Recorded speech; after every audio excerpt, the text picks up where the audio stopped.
اللهم صل على محمد طب القلوب ودوائها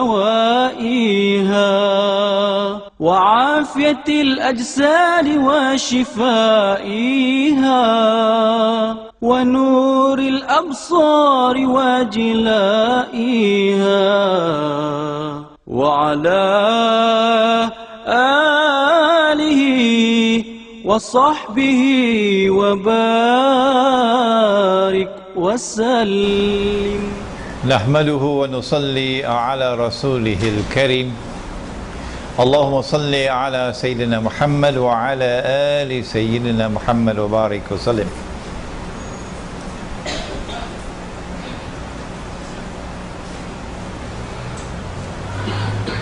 To the organizers here at Urban Village in Bangsar in Kuala Lumpur of this lecture on Dajjal and symbolism.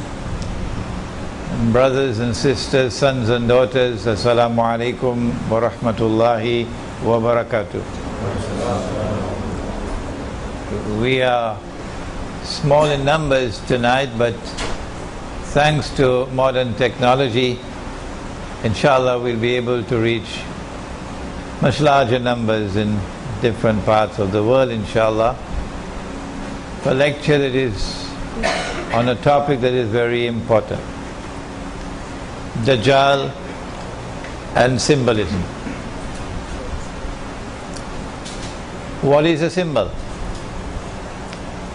It is language that is not convey its meaning plainly. Language that represents something else and therefore has to be interpreted. In the Qur'an, Allah subhanahu wa ta'ala utilizes symbolism. For example, a prophet of Allah, Yusuf alayhi salam, had a dream in which he saw the sun, the moon and 11 stars. We have a gathering of artists and others here tonight, so they're probably imagining already the sun, the moon, 11 stars. What can I do with that? And these were symbols. The sun representing his father, the moon his mother, and 11 stars his 11 brothers. And then Ibrahim alayhi salam, another prophet of Allah, and he has another vision in which he saw himself sacrificing his son. But this was not to be understood plainly and literally, because once he had accepted in his heart, he was prepared to do it. Allah says, that's it, you have fulfilled the vision. And so the sacrificing of his son was a symbol representing something else. In my opinion, and Allah knows best, it is the sacrifice of the Arabs which is about to take place. And then, most importantly of all, Allah subhanahu wa ta'ala uses symbolism to explain His nur, His light. He says that بعد أعوذ بالله من الشيطان الرجيم, Allahu nuru samawati wal ard. Allah is the nur of the heavens, of the samawat, and of the earth. And then goes on to use symbolism to say that His nur is like a hollow space, and Nabi Muhammad alayhi salatu wasalam located that hollow space in the heart of one who has faith. And in that hollow space there is a lamp. I can see the artists at work already with the lamp.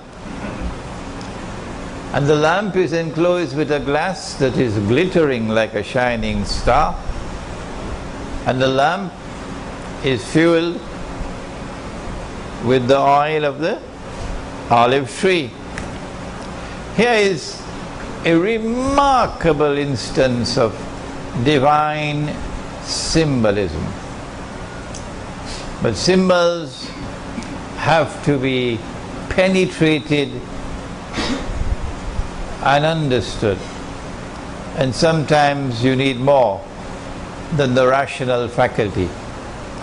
Sometimes you need more than logic and rationality to be able to penetrate a symbol. Sometimes you need something called insight, spiritual insight, and it's not sold in the stock market. And so now our subject, Dajjal and symbolism. And we must begin by introducing Dajjal.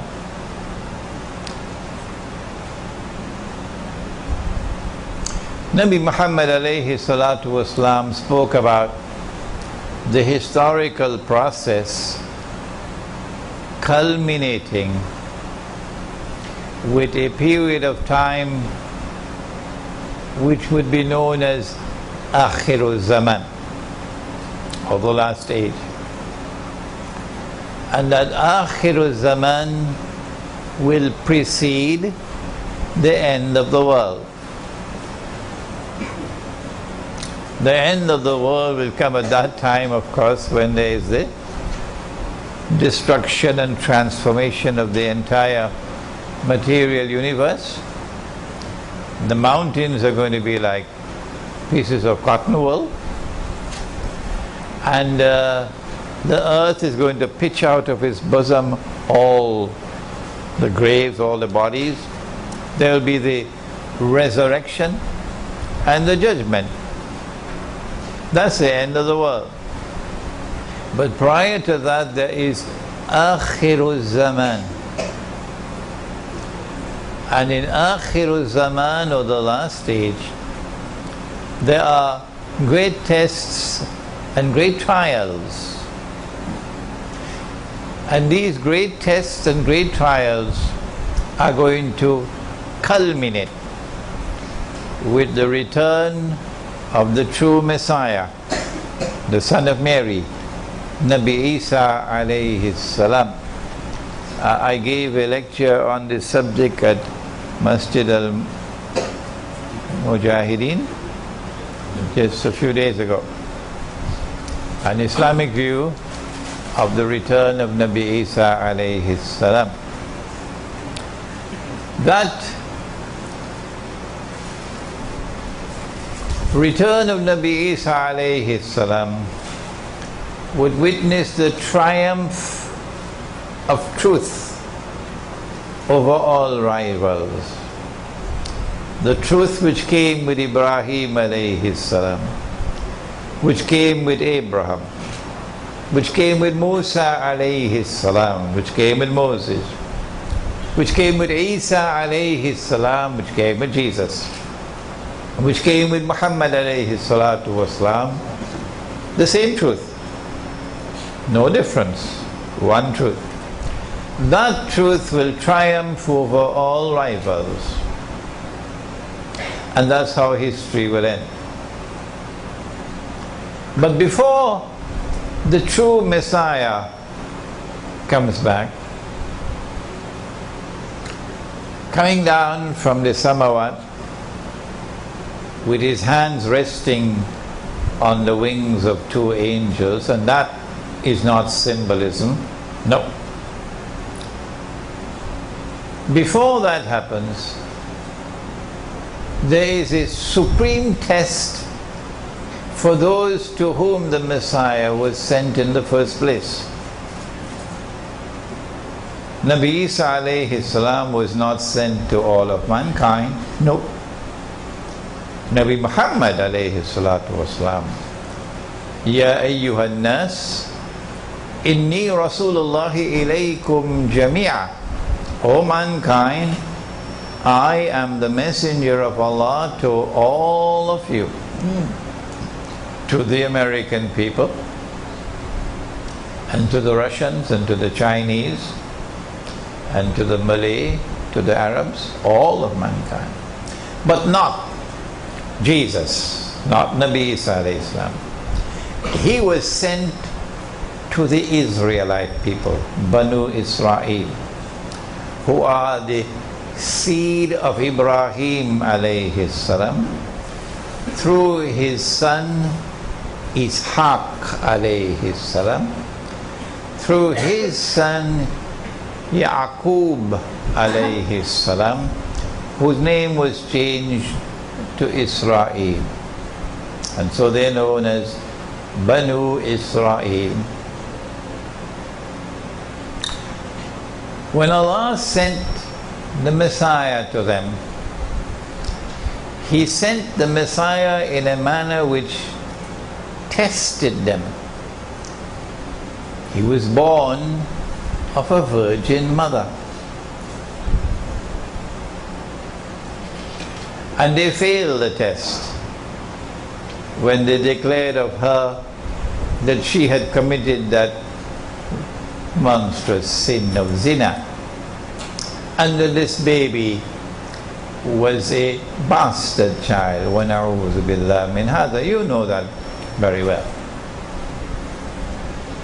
And then when the baby grew up to be a young boy, and he then performed miracles which they, the rabbis, could not, although they claim to be the elite of mankind, they have a special status with Allah.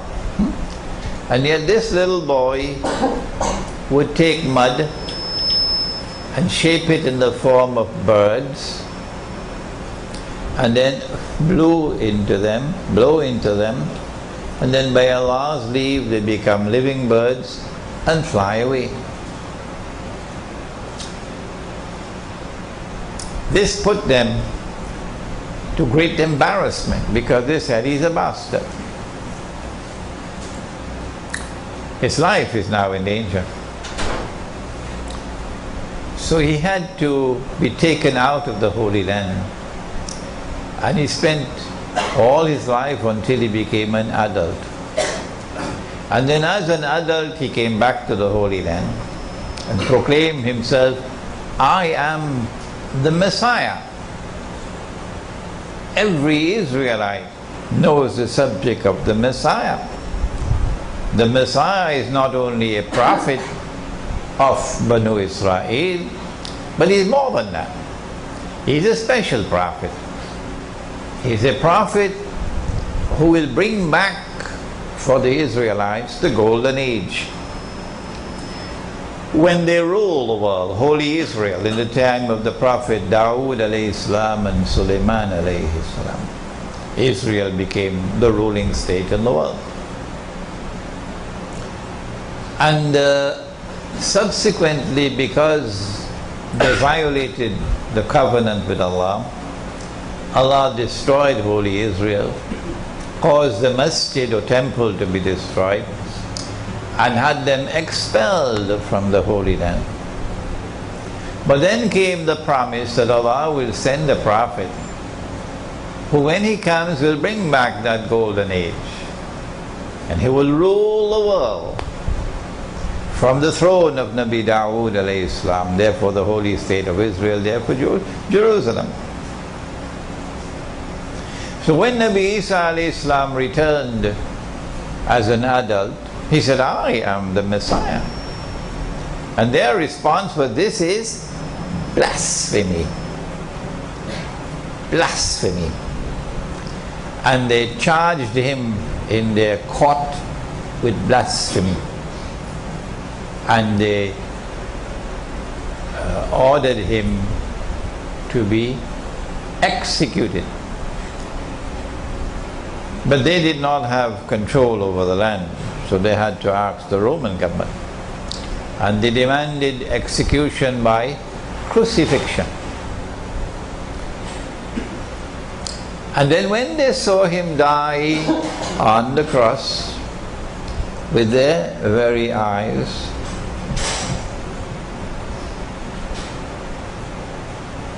they concluded, they were now convinced beyond the shadow of a doubt, he could not have been the Messiah. Why? He is dead. He never ruled the world. The golden age never came back. The Holy Land is still under Roman rule. He could not have been the Messiah. And so they're now celebrating. And the language used in the Qur'an shows that they were also filled with sarcasm. Sarcasm. وَقَوْلِهِمْ إِنَّا قَتَلْنَا الْمَسِيحَ عِيسَى بْنَ مَرْيَمَ رَسُولَ اللَّهِ. We've killed him, the Messiah, the son of Mary, the messenger of Allah. This is sarcasm because they didn't believe that. So after they saw him die on the cross, they're now waiting for the Messiah to come. Because they know that Allah is not like, you know who, Washington. When Allah gives His word, He keeps His word. So they're waiting for the Messiah to come.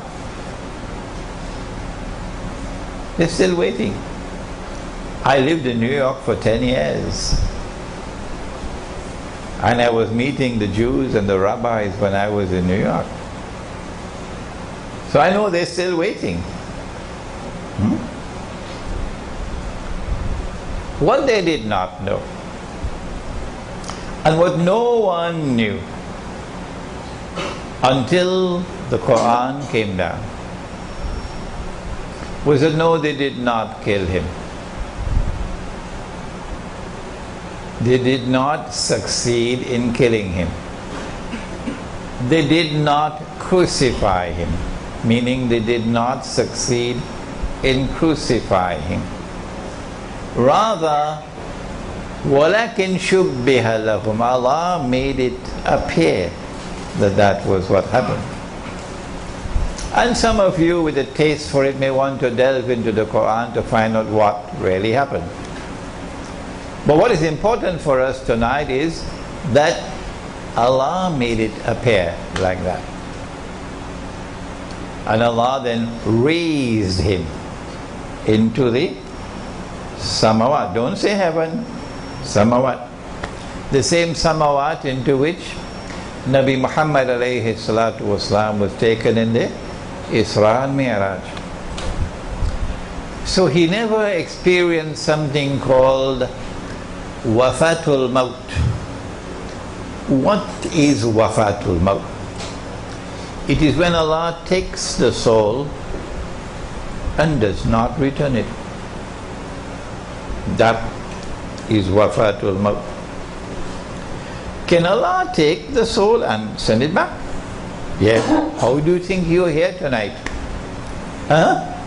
Yes, of course. In Surah Al-Zumar, Allah says that He takes the souls while you are sleeping. You do sleep sometimes, don't you? Allah takes the souls while you are sleeping. And then for those for whom maut is written, He keeps the soul. وَيُرْسِلُ الْأُخْرَى إِلَى أَجَلٍ مُسَمَّى. But for those for whom maut is not written, He sends the souls back for a prescribed period of time. So that is precisely what happened in the case of Nabi Isa alayhi salam. I totally and completely and absolutely reject the theory of substitution. That Allah, wa na'udhu billah min hadha, wa na'udhu billah min hadha, wa na'udhu billah min hadha, caused someone else to assume the appearance of Nabi Isa alayhi salam. And that innocent man was executed, crucified. No. But they didn't know but he's still alive. They didn't know that Allah has raised him. And so they're waiting for the Messiah to come. Nabi Muhammad alayhi salatu wasalam informed us some 600 years later that Allah had created a being and programmed that being to impersonate the Messiah, to pretend to be the Messiah, impersonate. And so he was called Al-Masih Ad-Dajjal. Dajjal, the false Messiah. And when he comes, when Allah releases him, this is the mission that he will have to pursue in Akhir Zaman, to try to deceive the Israelite people, deceive the Jews into embracing him and accepting him as the Messiah. In order for him to do that, he'll have to rule the world. And of course, ruling the world does not mean ruling every square inch of KLCC. Ruling the world means establishing a rule which cannot be rivaled, cannot be successfully challenged by anyone else. That's ruling the world. In order for him to rule the world from Holy Israel, from Jerusalem, he'll have to do a number of things. And I explained that 10 years ago in this book. Some of you may have already read the book. No. You already have the book at home, but you didn't get the time to read it as yet. Jerusalem in the Qur'an. It explains this subject. We have this book in Bahasa as well. In order for him to establish his rule over the world from Holy Israel, from Jerusalem, here's what he'll have to do. Number one, he'll have to liberate the Holy Land for the Jews. Because we Muslims, we have control of the Holy Land. He already did that in 1917. Number two, he'll have to bring the Jews back to the Holy Land to reclaim it as their own. 2,000 years after Allah had expelled them from the Holy Land and cut them up into bits and pieces and scattered them all over the world. وَقَطَعْنَاهُمْ فِي الْأَرْضِ أُمَمٍ. He's already done that. The Jews are back in the Holy Land and they've reclaimed it as their own, while we were drinking teh tarik, eating roti canai. Number three, he will have to restore a state of Israel in the Holy Land. These are all logical deductions, so don't ask me where's the hadith. Please. These are logical deductions. He will have to restore a state of Israel in the Holy Land and get the Jews to believe that this is Holy Israel, when in fact it would not. It would be an impostor. And number four, which is about to occur, it's around the corner.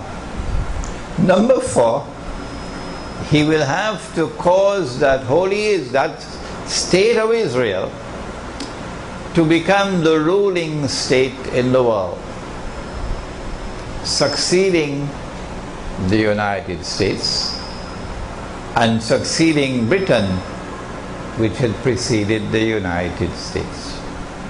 That is about to occur. We are now located on the brink of a series of wars which will culminate with what the Prophet called Al-Malhama, the Great War. And that Great War will make the First World War and the Second World War look like peanuts.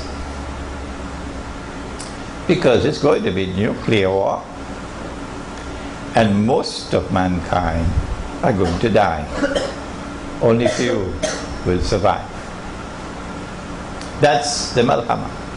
So Israel won't have to rule over 6 billion people. Oh no. I mean, much less. A more manageable number of people will be on the face of the earth at that time. It is only when Israel succeeds the United States as the ruling state in the world. And of course for that you got to bring down the US dollar. US dollar is about to collapse. Bring down the US economy. US economy is about to collapse. Bring down all the paper money in the world. It's bogus and fraudulent and utterly haram paper currencies. Bring it down. That's about to happen. And replace it with electronic or digital money, which will not be under the control of governments. No, banks. Banks are going to control electronic and digital money. And the banking system around the world is one system. You cannot be a bank in that system unless you conform to the rules of the system. And who controls the banking system in the world? The Zionists. And they're the ones who created the state of Israel. And so Israel is well placed. Israel will also have to wage great wars and also bring down the United States militarily. But in previous lectures I have suggested how that will happen. When Israel assumes the status of ruling state in the world, and Pax Judaica replaces Pax Americana, in the same way that Pax Americana replaced Pax Britannica.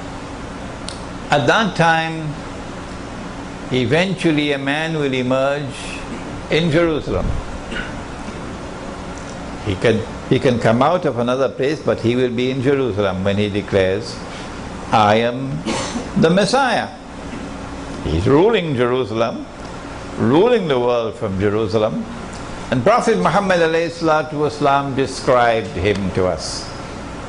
He said he'll be a young man. He will be a Jew, a young man, powerfully built, with curly hair. And now we know the curls is at the side of the hair. The Orthodox Jews wear their curls at the side of the hair.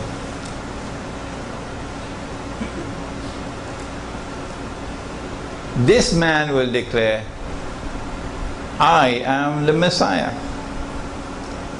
And when the Jews accept him as the Messiah, he will rub his hands and say, mission accomplished. Mission accomplished. By my calculation, and of course I can be wrong, by my calculation, we are probably about 25-30 years away from that now. And I have spent a long time in the study of this subject. Ilmu Akhirul Zaman, or Islamic eschatology. I have written more books on this subject perhaps than anyone in English in the modern age. So we are probably about 25-30 years away from that moment when Dajjal will declare, I am the Messiah. They will accept him as the Messiah, but we will know, no, he is not the Messiah. He is the man that Prophet Muhammad ﷺ told us about. He is Dajjal, the false Messiah.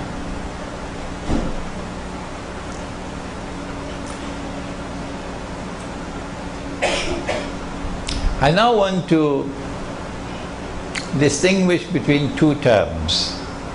concerning Dajjal. One is his release, and the other is his khuruj.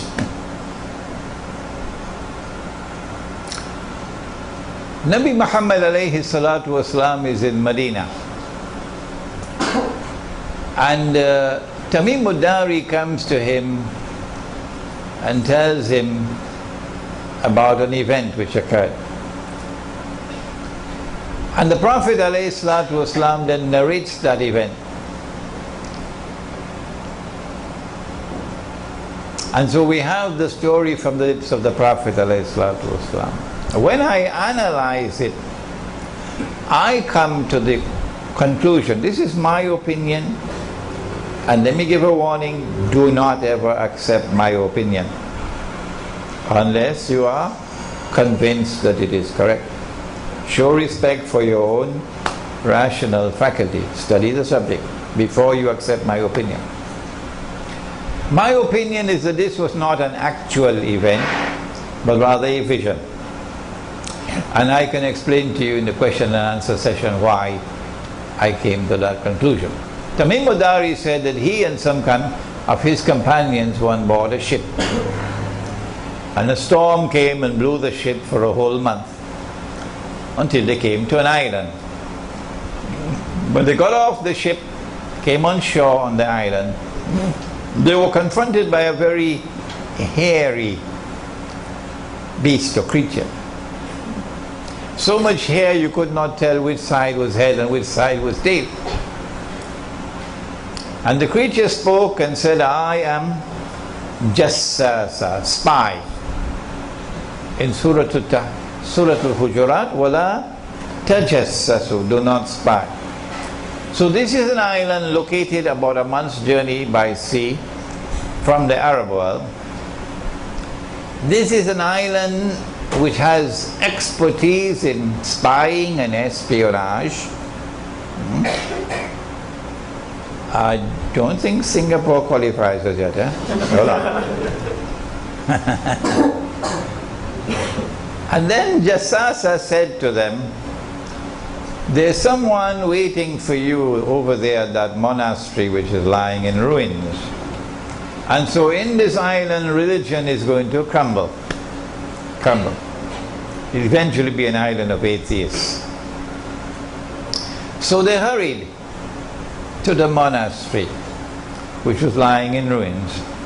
And there they saw this man in chains.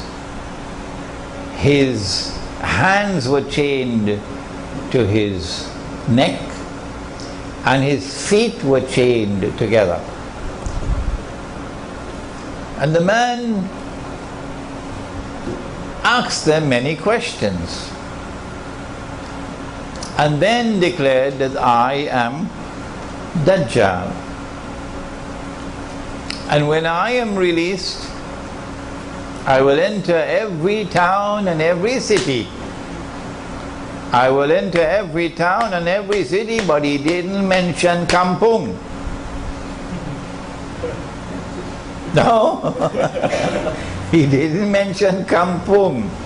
Kampung means, of course, village. And I am here in an urban village here tonight. Yes. So, up to that moment in Medina, Dajjal was still in chains. This must have been perhaps in the 2nd or 3rd year after the Hijrah. Up to this moment, Dajjal is still in chains. He has not as yet been released. But sometime later, Nabi Muhammad alayhi salatu wasalam suspected a Jewish boy to be Dajjal, because Dajjal is going to be a Jew and he could be a young man.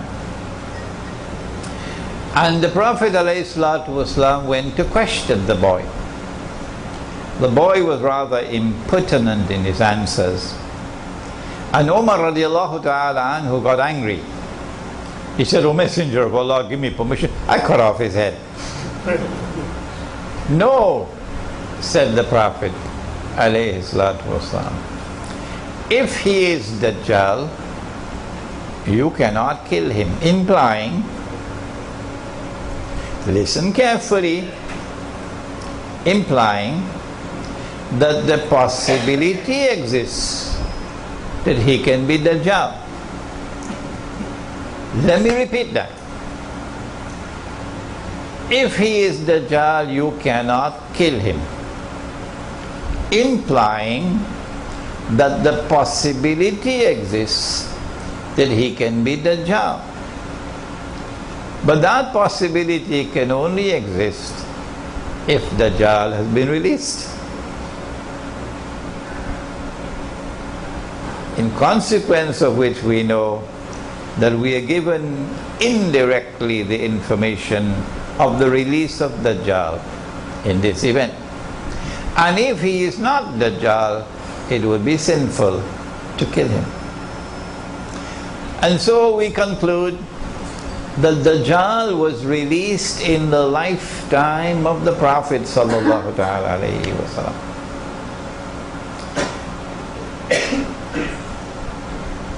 But the khuruj of Dajjal is something else.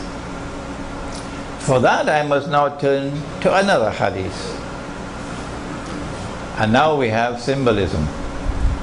The Prophet said, sallallahu ta'ala alayhi wasallam, when Dajjal is released, he will live on earth for 40 days.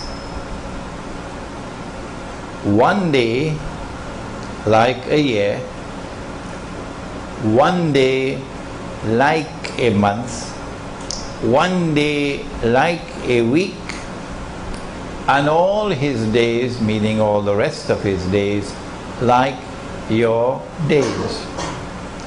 This hadith was so pivotally important that I got a Malay artist to design the cover of this book. And you see three blue circles. The circle at the top represents a day like a year. The middle circle, a day like a month. And the circle at the bottom, a day like a week. A day like a year is different from a day which is like our day. I mean, you need only 5 ringgits worth of intelligence to understand that. A day like a year is different from a day which is like our day. It is only when Dajjal is in a day which is like our day, in our world of space and time, only then can we see him. But when he is in another world of space and time, can we see him? No. Are there angels in this village, urban village? Oh yes, can you see them? No, you can't. Are there jinn in the urban village? Yes, there are. Can you see them? No, you cannot. So they are here with us. But because they are not in our world of space and time, we can't see them. How many worlds of space and time are there? Oh, everybody knows there are 7 samawat. Everybody knows that. You were taught that when you were children. 7 samawat, 7 worlds of space and time. And so Dajjal is in other worlds of space and time, but here, in the first stage and the second stage and the third stage of his mission. It is only when he completes the third stage, a day like a week, only then would he enter into our world of space and time. It is when he enters into our world of space and time that he will be in the form of a human being. And when he is ready to emerge to perform the last stage of his mission. That will be his khuruj. Nabi Muhammad alayhi salatu wasalam said in a hadith recorded in the Sunan of Abi Dawood, he said, Umranu Baytul Maqdis. At that time when Jerusalem will be flourishing, center stage as it is today, Kharabu Yathrib, at that time Medina would be in a state of desolation, playing absolutely no role whatsoever in Islamic affairs or world affairs. That's Medina today. Thanks to the Ottoman Islamic Empire, and then thanks to the Saudi Wahhabi government, which then took over. Kharabu Yathrib,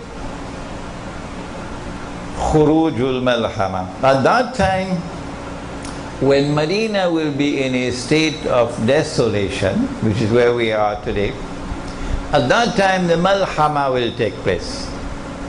The Great War, which will make the First and Second World War look like peanuts. That's coming. That's coming. But I feel that it's going to be a series of wars, which will culminate with the nuclear warfare. Khurujul Malhama, Fathul Constantinia. He said that the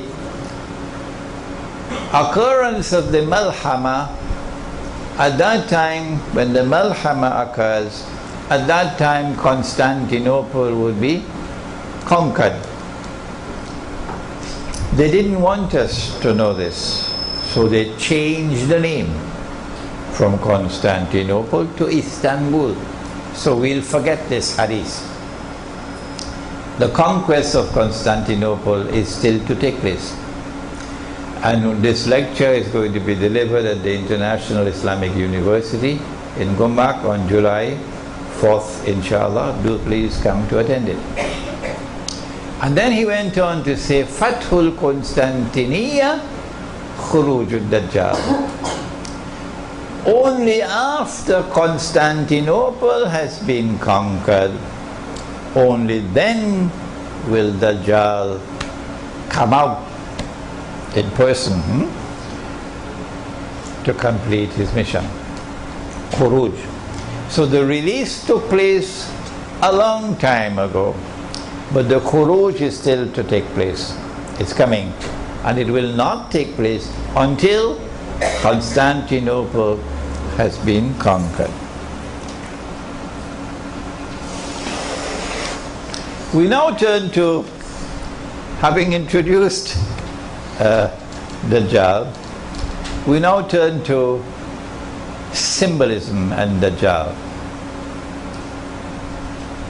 The key, absolute key to the understanding of Dajjal's strategies through which he will seek to accomplish his mission of ruling the world by the hook or by the crook. I don't know whether you have a Malay expression like that.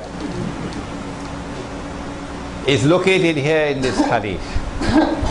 The Prophet said, sallallahu ta'ala alayhi wa sallam, every prophet has warned his people about Dajjal. And the Prophet Nuh alayhi salam has warned his people about Dajjal.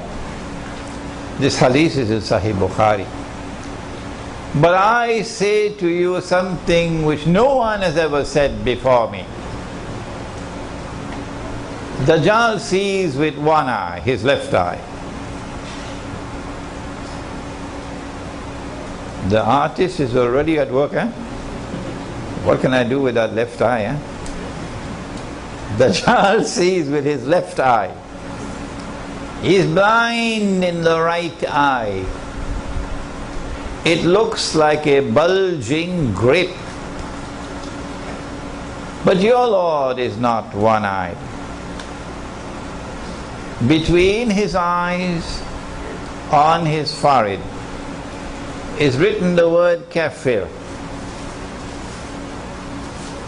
And every mu'min will be able to read the word kafir, whether that mu'min is literate or illiterate, katib or ghayru katib, whether he can read and write or he cannot read and write, he'll still be able to read the word kafir. We have interpreted this hadith and its symbolism countless times. But since most of you have never had any experience of a direct contact with me before, your only contact with me has been a place called YouTube. I'm going to have to repeat it one more time. Why is it that Ali radiallahu ta'ala anhu can read kafir, but Abu Jahl cannot read kafir? Is there something wrong with Abu Jahl's eyes that he cannot read the kafir? Let us send him to the eye specialist. The eye specialist examines his eyes and reports that he has perfect vision. 20/20 they call it. Any eye specialist present here? We have a few doctors here, but no eye specialist. Okay. Well then, how come, if his eyes are perfect, why can't he see? Why is it that Ali can see, radiallahu ta'ala anhu, but Abu Jahl can't see? Is it that Ali is not seeing with these eyes? Could it be that we have other eyes besides these eyes? The modern universities would say, what rubbish is that? Huh? Oxford and Cambridge and Yale and Harvard and Stanford and Sorbonne, and that's nonsense. These are the only eyes we have. This is the only medium through which we can acquire knowledge of external objects. This is the only means through which we can perceive, our eyes. Besides these eyes, we have no other eyes. And so besides this avenue of knowledge, we have no other. This is called, a branch of knowledge is called epistemology. Don't be scared, it's a long word, but never mind. It's the branch of knowledge which studies knowledge. And this is the Western epistemology. That these are the only eyes that we have. But the Qur'an says that in addition to these eyes, the heart can see. And so the Qur'an has a different epistemology. The heart can see. But the heart can only see when Allah puts nur in the heart. And as we mentioned earlier, nur is not sold in the stock market.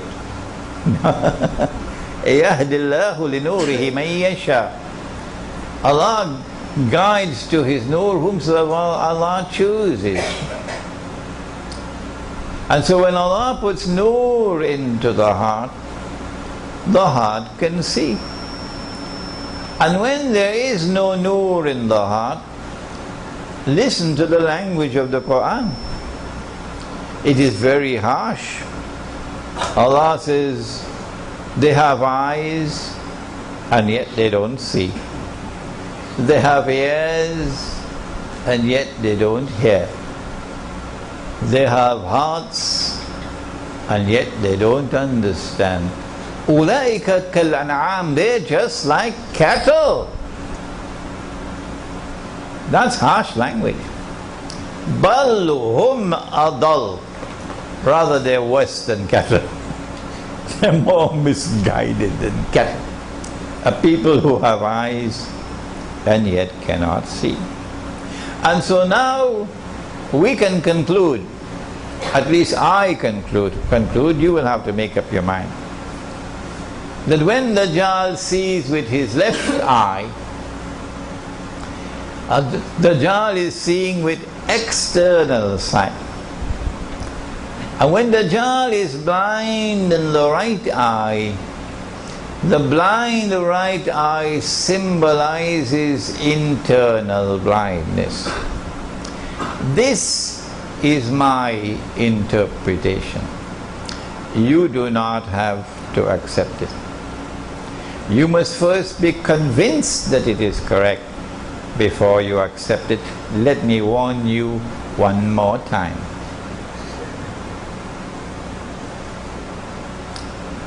And so now we are face to face with the beginning of the world of symbolism in Dajjal. Those who follow Dajjal will be internally blind. There are lots of cattle in the world today, I can tell you that. There are lots of cattle in the world today, I can tell you that. And as we proceed with this lecture, you'll get the evidence of it. Dajjal's one eye represents epistemology. The left eye is external sight. The blind right eye is his internal blindness. Those who have eyes with which to see, because they have nur in their hearts, would be able to recognize kafir written on the forehead of Dajjal. But when Dajjal appears in human form in 20-25 years from now, and he is in Jerusalem, and he declares, I am the Messiah, and you go close to him and look, would you see kafir written on his forehead? No. So those who belong to something called Protestant Islam, you know, they hold on to the literal interpretation of everything, will go closer, get a torchlight, shine the light on his forehead, go check to see if there's any dust on his forehead, wipe it. No, I'm not seeing kafir written on your forehead. You are not Dajjal. No. Secondly, you are not Dajjal because you have two eyes. You have two eyes. I am not laughing and you are not laughing in order to ridicule that Protestant Islam. No. What we're trying to do is to deliver a message again and again and again and again and again, to try to wake them up that your methodology is deficient, your methodology is wrong. No, this kafir on the forehead, as any artist, and we got so many of them here tonight, as any artist would know, is symbolic. It represents the capacity of the mu'min to look at that which Dajjal creates. For example, he creates a civilization, and the civilization comes to be known as modern Western civilization. And the mu'min will be able to look at modern Western civilization and recognize it to be based on kufr, as though kafir is written on its forehead, as though kafir is written on its forehead. Let us now turn to a second hadith of symbolism. And the artists tonight are going to enjoy this. They're going to have a field day. Dajjal comes with two things: a river and a fire. Dajjal comes with two things: a river and a fire. But his river is a fire, and his fire is the cool waters of a river. Whosoever falls in his river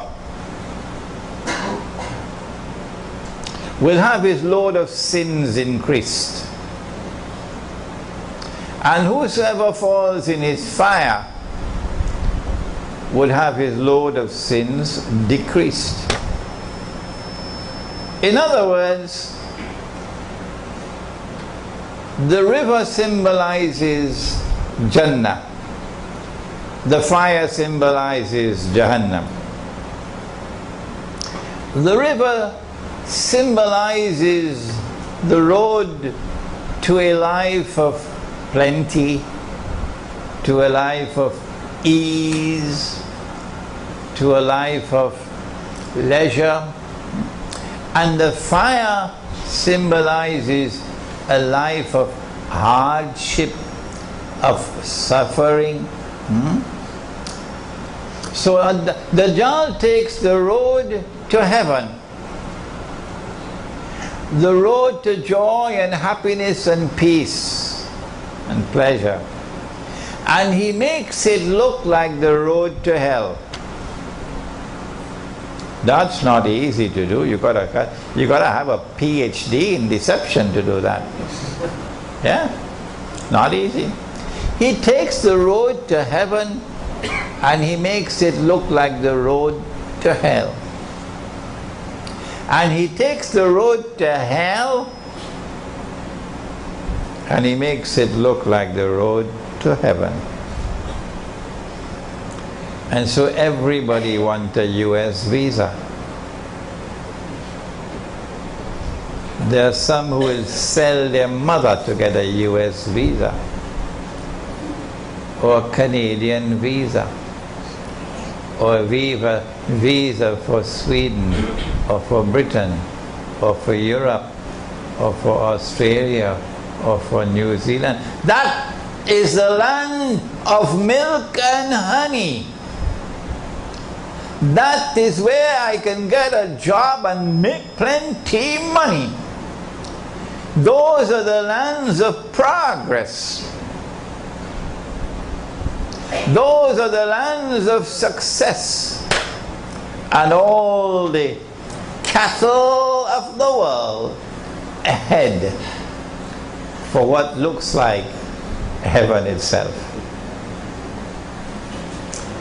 I was giving a lecture in a place called Pompano Beach in Florida, and some of them in Pompano Beach might even listen to this lecture tonight.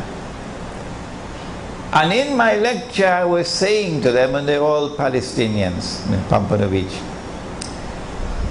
I was saying to them that your children, your grandchildren are at risk, because they can be eating bacon and eggs for breakfast, lahmul khinzir, and drinking wine with lunch. And my audience started to laugh. And I said to myself, what is this? This is no funny thing. What's wrong with these people? Why are they laughing? When the lecture was over, I asked the Imam, a very nice man, the Imam, Imam, why were they laughing? I'm saying to them, this is the age of your children and your grandchildren. I said they were laughing because it's already happening.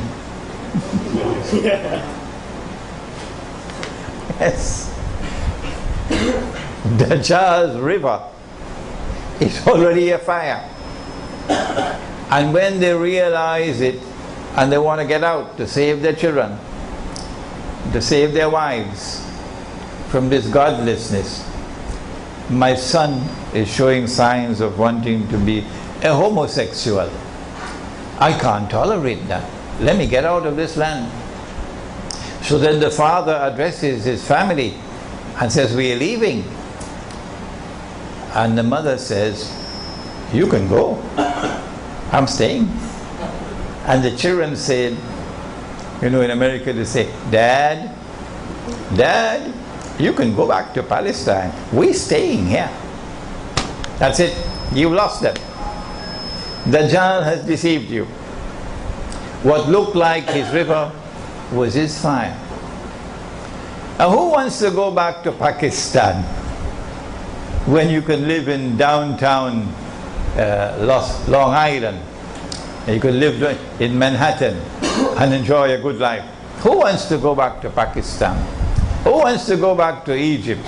Who wants to go back to Bangladesh? Who wants to go back to Indonesia? It looks like the fire over there. That's the road to hell. Nobody wants to go on the road to hell. And yet, that's the road to heaven.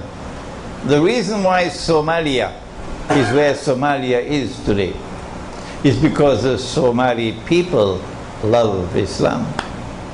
Yes. The reason why Kashmir has suffered so much more than others is because the Kashmiri people love Islam. That is why Kashmir is suffering. We have a Kashmiri here tonight with us. And so this is symbolism. Dajjal's river and his fire. Nowhere has Dajjal succeeded more in deceiving with his river than in the feminist revolution. He has brainwashed the world of women so thoroughly that he has succeeded in bringing into being a feminist revolution. And this feminist revolution is taking the world of women into the hellfire. And yet they are convinced that this is progress. This is the best age that we've ever had. There's been more progress for women in this age than ever before in history. That is the ultimate deception of Dajjal. We now turn to another symbol, and I'm only touching the mountain tops. You're going to have to do the rest of the research on each one of these symbols. There's an entire lecture of mine on it, an Islamic view of the modern feminist revolution, Dajjal's modern feminist revolution. Dajjal will have a mountain of bread.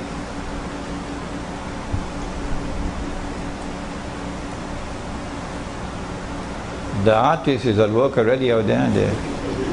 What can I do with this mountain of bread? Will it be the sliced bread? Or will it be the roti naan? Dajjal will have a mountain of bread. And there are those who will follow him, knowing that he is Dajjal, but they follow him for his bread. A mountain of bread symbolizes wealth, doesn't it? So he's going to accumulate such an enormous amount of wealth that large numbers of people are going to follow him just for his wealth. And in the process of following him for his wealth, they worship him instead of Allah, and they go into the hellfire. I wonder how is he going to accumulate all that wealth? The Prophet said, sallallahu ta'ala alayhi wa sallam, that the age of Dajjal would be the age of kathratul riba, meaning that in the age of Dajjal there will be the prevalence of riba. What is riba? And how does riba deliver bread. Huh? Roti naan. How? I'll tell you how. One form of riba is borrowing and lending money on interest. Okay? The reason why Allah has prohibited borrowing and lending money on interest is given in the Qur'an. وَأَحَلَّ اللَّهُ الْبَيْعَ وَحَرَّمَ الرِّبَى. Allah has made business halal and He's made riba haram. And so a riba transaction is not a business transaction. Why not? Why not? A business transaction is one in which you can make a profit, or, come on, tell me, you can suffer a loss. Why is the banker leaving the gathering? Call him back, please. Call the banker back. A business transaction is one in which you can make a profit or you can suffer a loss. The bankers just left our gathering. Why? Because they know what they're doing. When you lend money on interest, you are immunized from loss. There is no way you can have loss. If there is a chance of loss, then there is a sister of riba called insurance to cover that loss. So Allah says this is haram. This is haram. Because this does not qualify as a business transaction. If you can only make profits and never suffer loss, then you're going to grow richer and richer and richer and richer. And the rest of the people are going to grow poorer and poorer and poorer and poorer. As a consequence, the Prophet said, alayhi salatu wasalam, whether the rate of interest, the riba, is big or small, it will still lead to poverty and destitution. And so because of the banking system around the world and money being lent at interest, you know something called credit card? Have you ever seen one? Credit card? Yeah.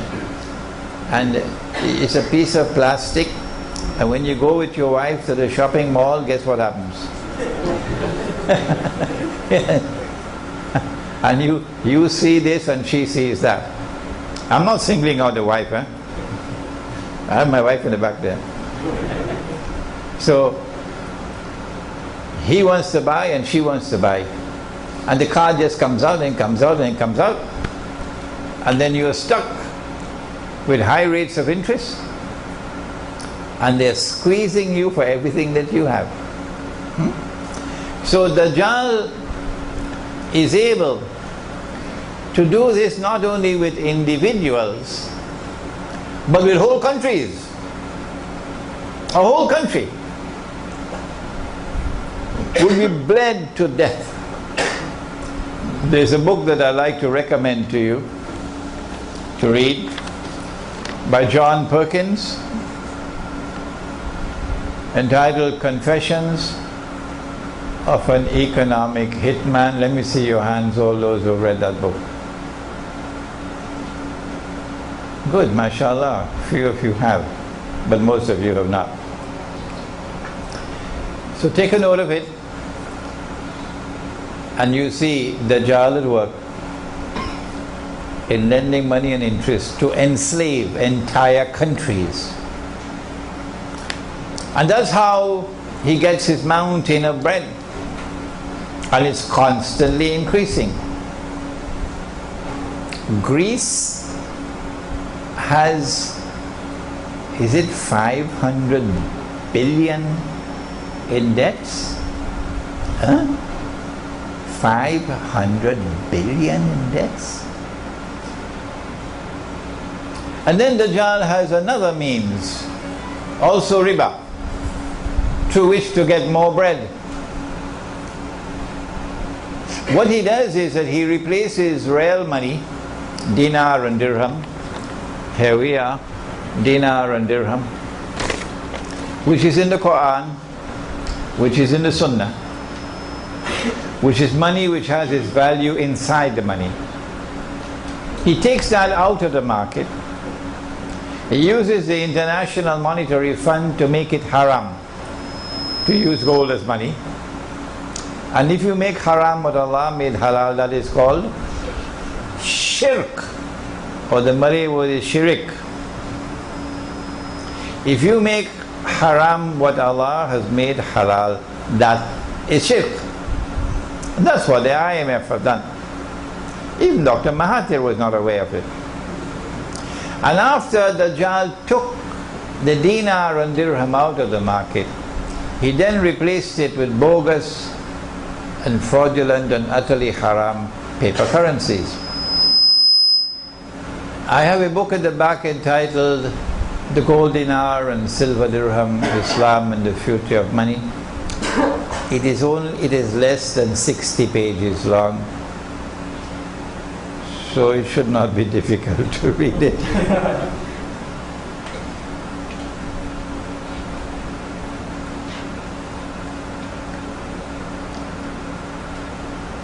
Those who follow Dajjal, you know, the one that looks like the river, everybody wants a US visa.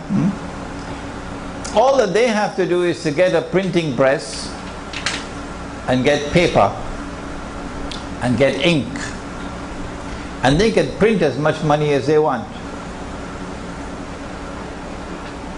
and they can use that money to buy anything in the world they want to buy, free of charge. If there's anyone who wants to challenge me on that statement, I'll be delighted to take the challenge, because I've studied my subject. I know what I'm talking about. It's free. You just have to print the paper. So that's a lot of bread, eh? And they're printing the paper like mad now. The banks are in problems, so they give this bank 7 billion. And they give that bank 10 billion. Huh?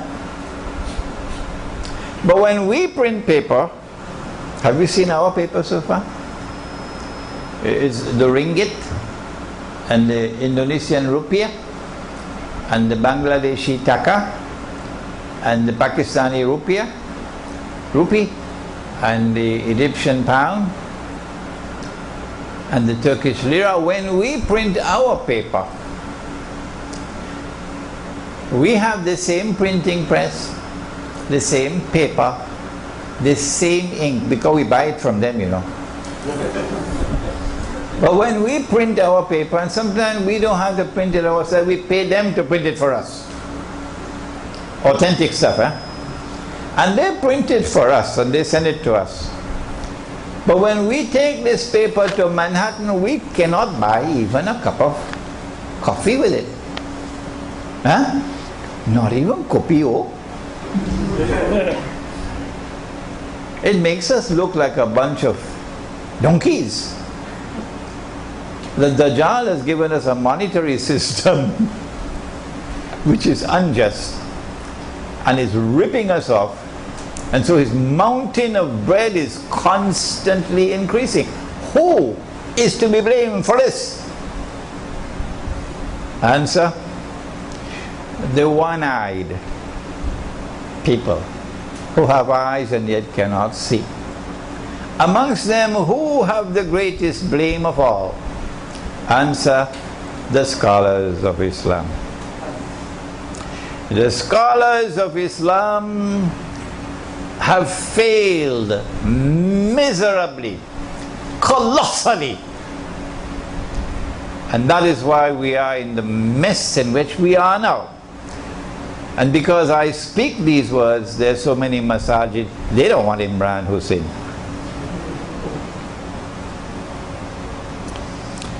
The Prophet ﷺ, that's the mountain of bread. The Prophet ﷺ had a vision. And in this vision, he saw Nabi Isa alayhi salam, the true Messiah, making tawaf around the Kaaba. And he was between two men. And he described Nabi Isa alayhi salam with his hair, long hair, as though water is dripping from the hair. And then after a while he saw another man making tawaf around the Kaaba. And he also had two men beside him, imitating the true Messiah. But he was Dajjal.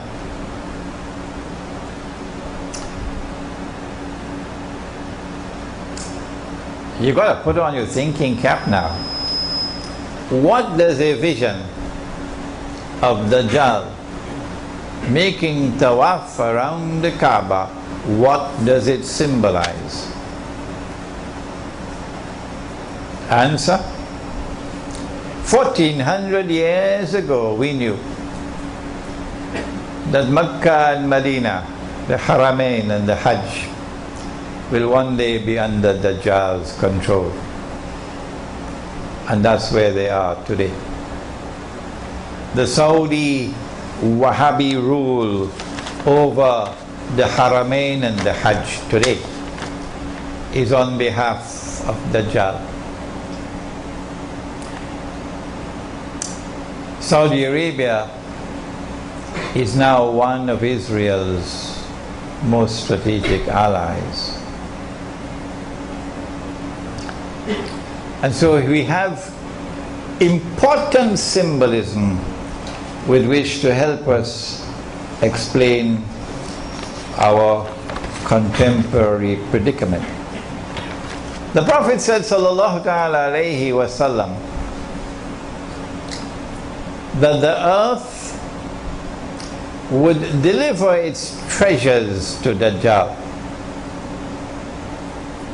The earth would deliver its treasures to Dajjal.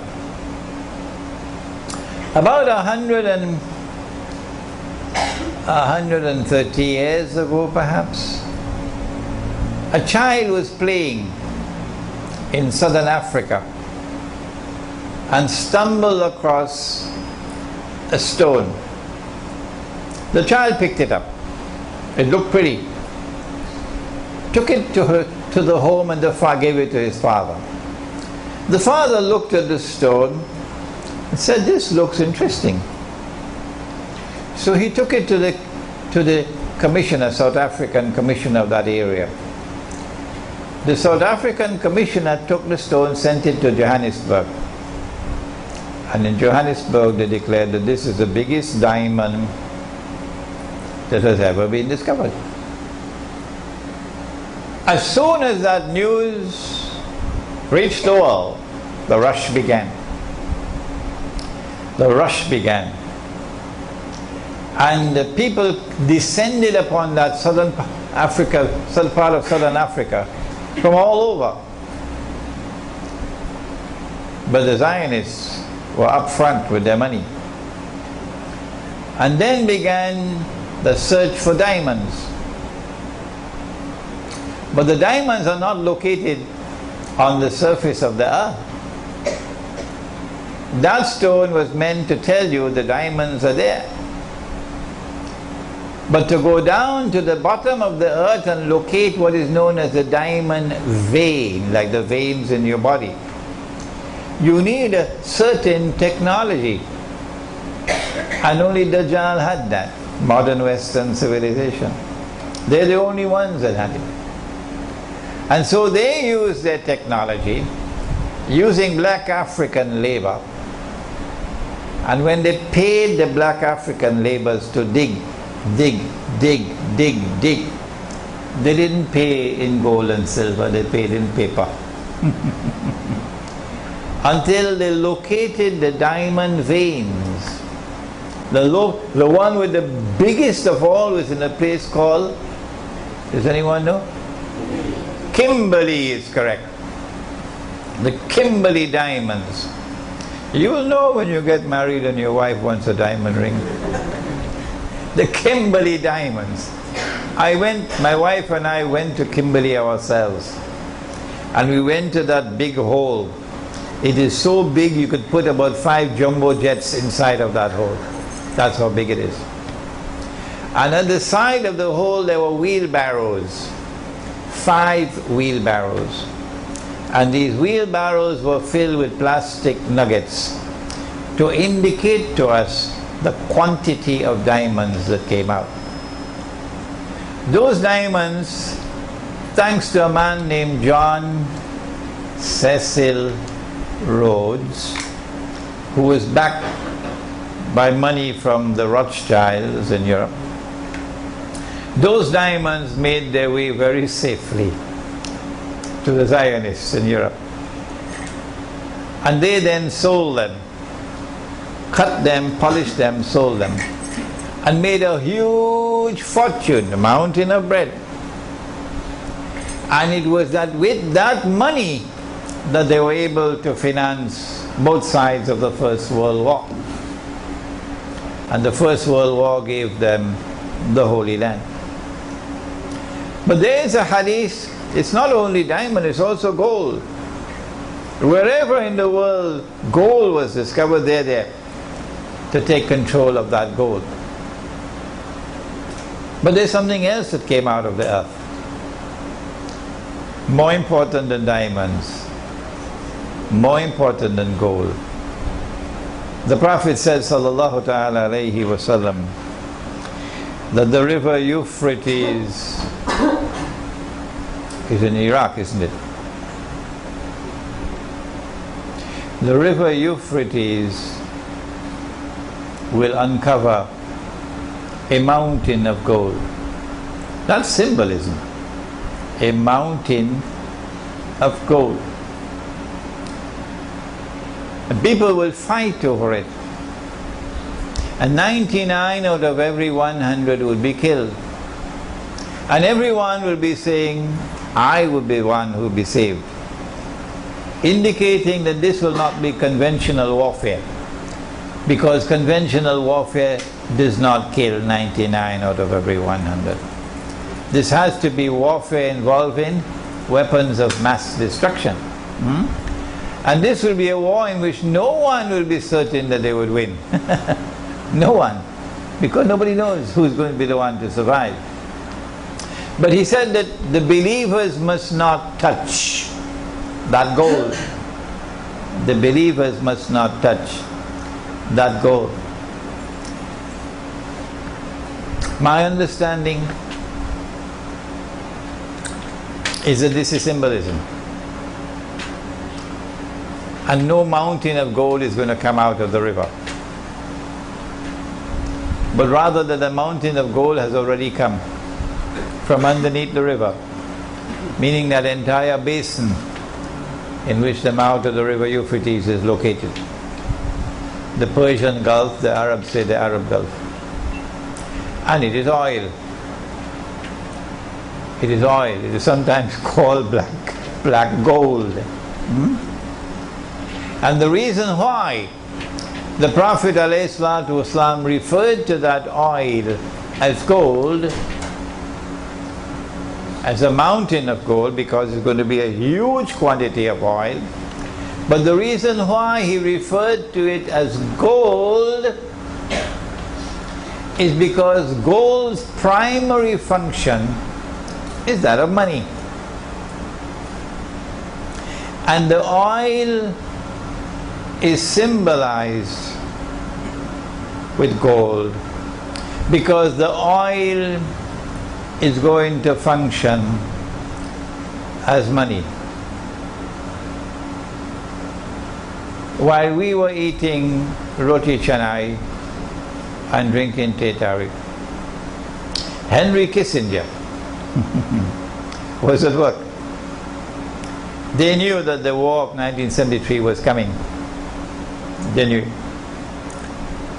And they were able to play both sides in that war because they had Sadat on their side. And they were able to bring a conclusion to that war that was advantageous to them, the Zionists. They knew perhaps that Faisal was going to impose an oil boycott, and they were happy. Probably they fed him with that idea. And when the oil boycott was enforced, it resulted in a 400% perhaps increase in the price of oil overnight. And within 1 week the US dollar collapsed by 400%, from 40 US dollars for 1 ounce of gold to 160 US for 1 ounce of gold. And so the Arabs opened their eyes. My gosh, our oil revenue has just increased by 400% because of the oil boycott. It was at that time that the United States sprang the trap. 2 years earlier, France, under the provisions of the International Monetary Fund, which made it obligatory for the United States to redeem dollars for gold at $35 an ounce, international law, France attempted to get some 3 billion US dollars redeemed into gold.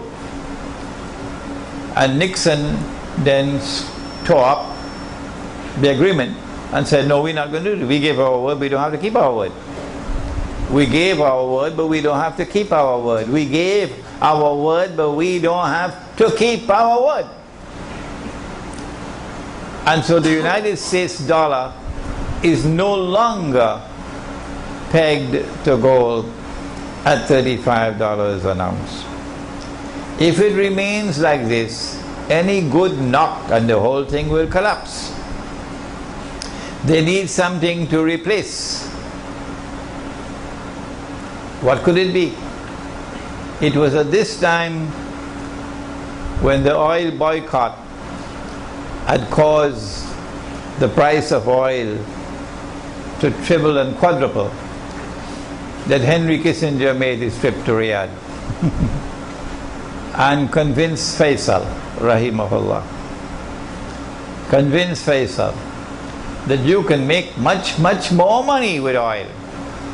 You'll be selling your oil for $100 a barrel, not just $8 a barrel. And Kissinger was right. Yes, you're going to have so much money that a man would want to give zakat and he would not be able to find anybody to accept his zakat. Do you remember that hadith?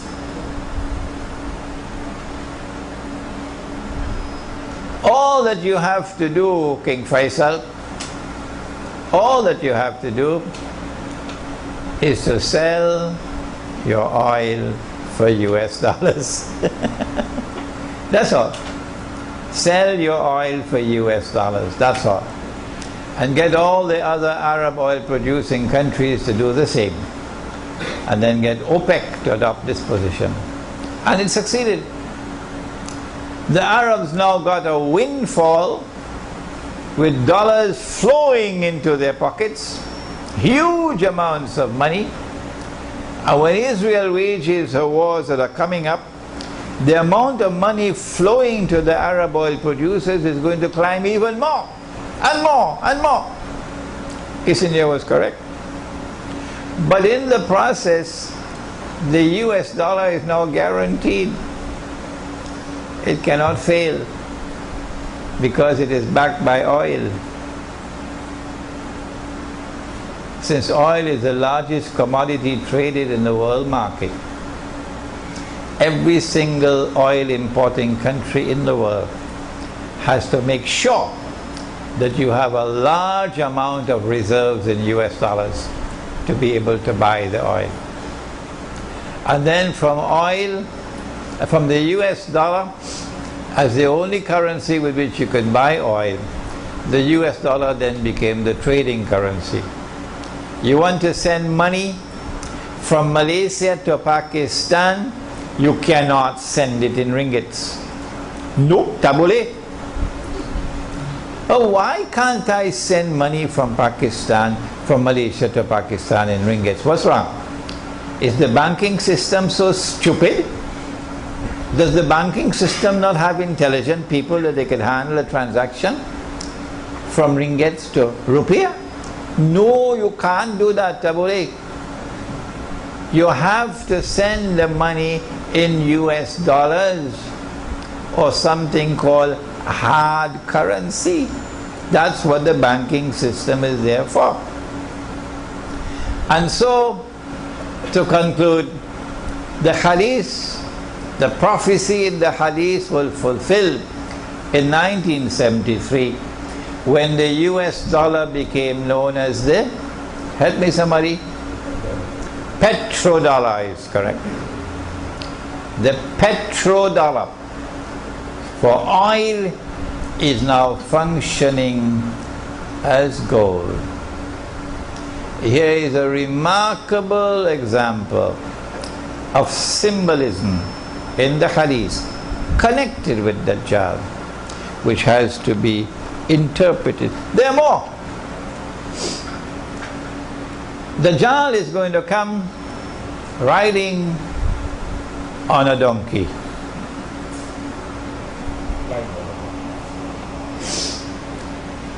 The donkey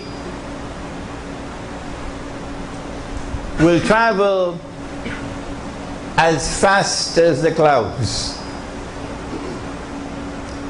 The donkey will have its two ears stretched out wide. A flying donkey with its ears stretched out wide? Now I think our artists over here tonight are going to have a field day with this symbolism. A flying donkey with its ears stretched out wide. I hope you don't get a problem with your government, eh? A flying donkey with his ears stretched out wide. Dajjal is going to come flying on that donkey.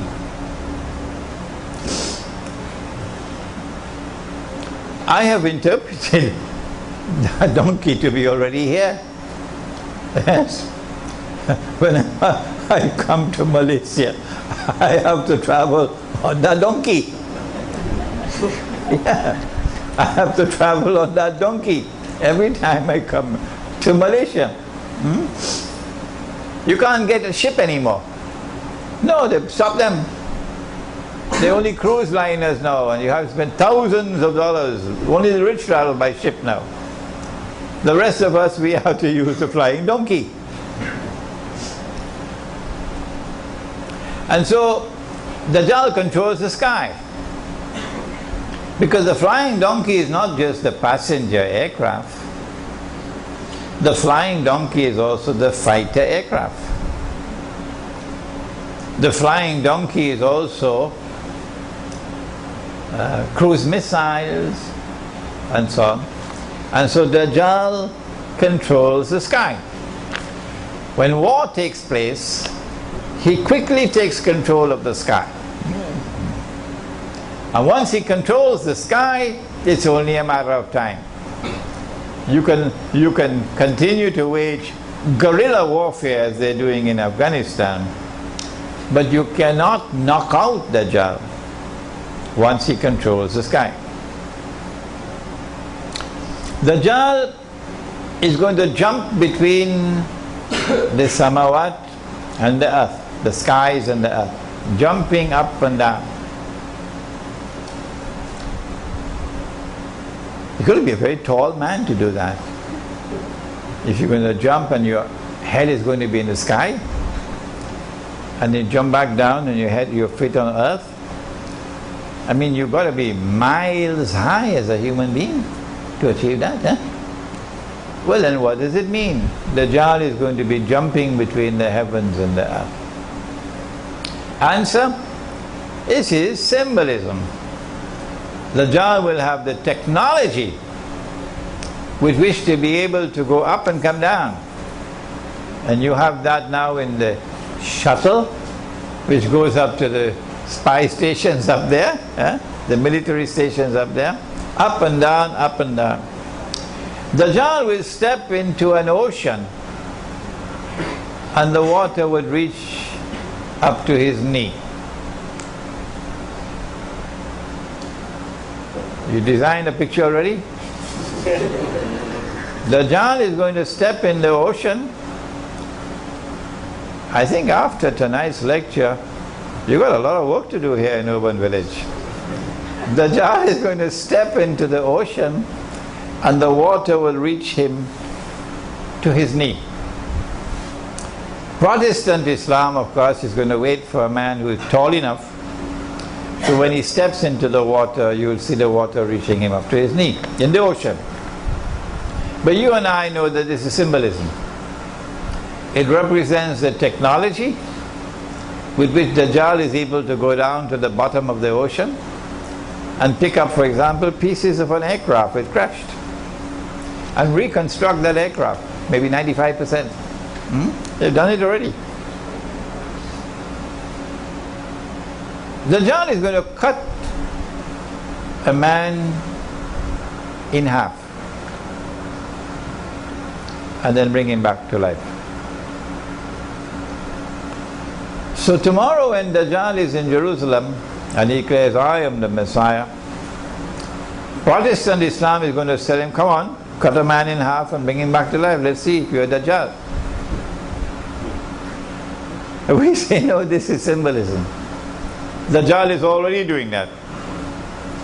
Cutting a man in half and bringing him back to life represents the advancement, the spectacular advance that's been taking place in surgery. In surgery. Bypass operation, cutting him in half and then bringing him back to life. Spectacular advances in the surgery.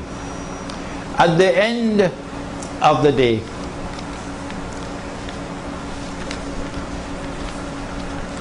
the Prophet said, alayhi salatu wasalam, Dajjal is going to attack Medina. He's going to land outside of Medina on a marshy, salty land. And when that happens, every kafir and every munafiq, disbeliever and hypocrite in Medina will be sent out or would leave to join Dajjal, or pitched out of Medina to join Dajjal.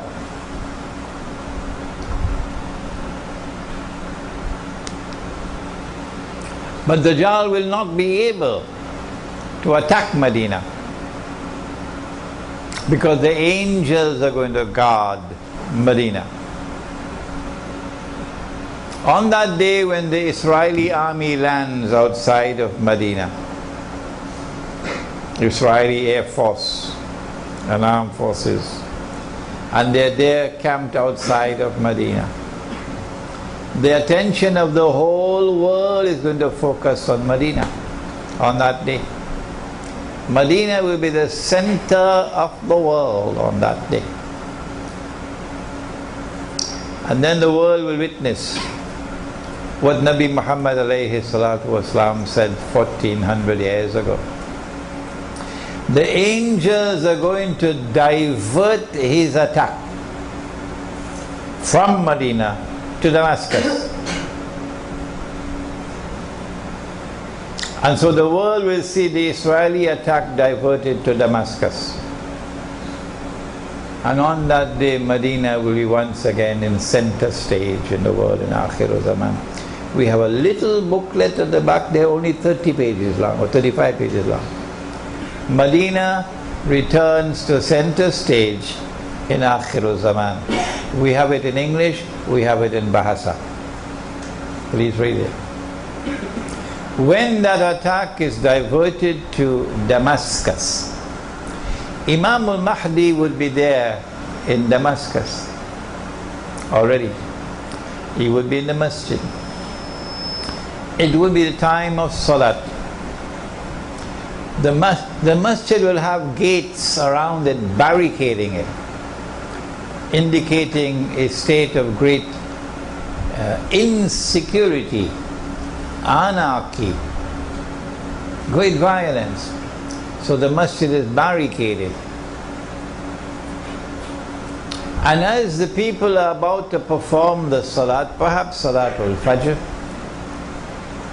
and the Imam is about to lead them in salat, Imam al-Mahdi,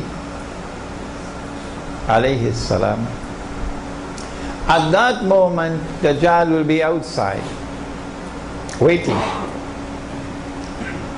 The Prophet said that he'll be followed by 70,000 Jews from Isfahan wearing their Persian shawls.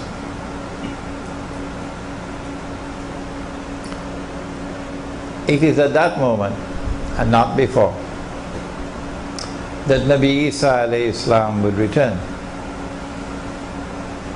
Not a moment before.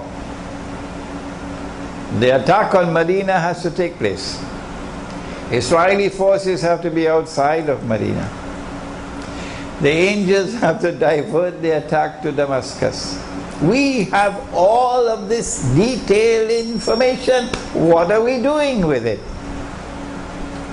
These are events that are going to be occurring soon. Another maybe 15, 20, 25 years from now. At that time, Nabi Isa alayhi salam will be sent back, coming down from the sky with his hands resting on the wings of two angels.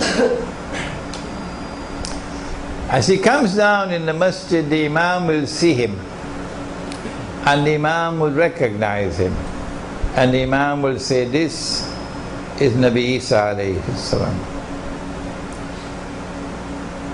He would then invite Nabi Isa alayhi salam to lead the salat. And Nabi Isa alayhi salam would say, "No, you've been appointed as Imam, you go ahead and perform the salat."